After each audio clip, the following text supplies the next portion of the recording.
मर्द ने कहा तुझे तलाक है, फिर तलाक है, फिर तलाक है, तो अब इस जुमले का क्या हुक्म है।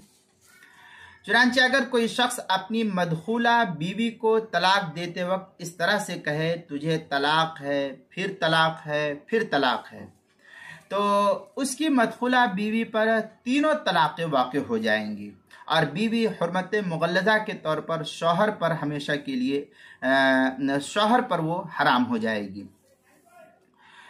चुनांचे इस सूरत में फतावा हिंदिया के अंदर है वही वकदा इदा काला अंति तालिक सुम्मा तालिक सुम्मा तालिक इनकानत मदखूला तुल्लिक़त सलासन, इस तरीके की इबारत तल्लक़त सलासन जो है इबारत नकल की गई है।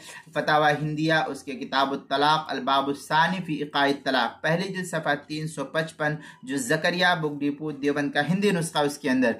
फतावा तातार खानिया उसके किताबुत तलाक अलफस्लुर राबिअ फ़ीमा यरजु इला सरीह तलाक, जिल्द नंबर 4 सफ़ा नंबर 429, मसला नंबर 6595, जो ज़करिया बुक डिपो देवबंद का हिंदी नुस्खा उसके अंदर। किताबुल मसाइल उसकी 5वीं जिल्द सफ़ा 175 पर भी इसको नकल किया गया है।